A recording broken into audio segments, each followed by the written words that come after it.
প্রিয় দর্শক, এটি হচ্ছে কুড়িগ্রাম রেলওয়ে স্টেশন থেকে ছেড়ে আসা ঢাকাগামী আন্তনগর কুড়িগ্রাম এক্সপ্রেস ট্রেন।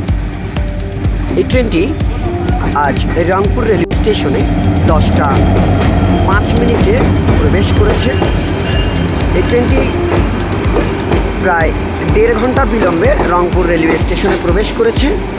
সাধারণত বিগত সপ্তাহে এই ট্রেনটি দেখা গিয়েছে 3 থেকে 4 ঘন্টা পর্যন্ত বিলম্বে চলাচল করেছে।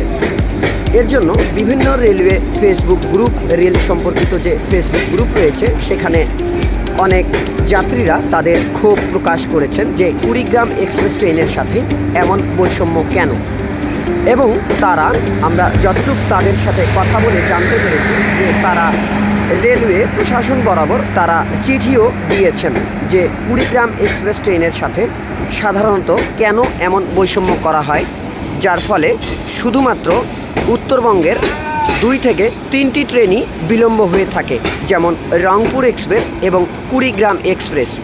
এছাড়া অন্যান্য ট্রেন সঠিক সময়েই চলাচল করে, হয়তোবা 1 থেকে 1.5 ঘন্টা বিলম্বে চলাচল করে, কিন্তু কুড়িগ্রাম এক্সপ্রেস 3 থেকে 4 ঘন্টা পর্যন্ত সপ্তাহের শুরু থেকে শেষ অবধি এসে বিলম্ব দাঁড়ায়।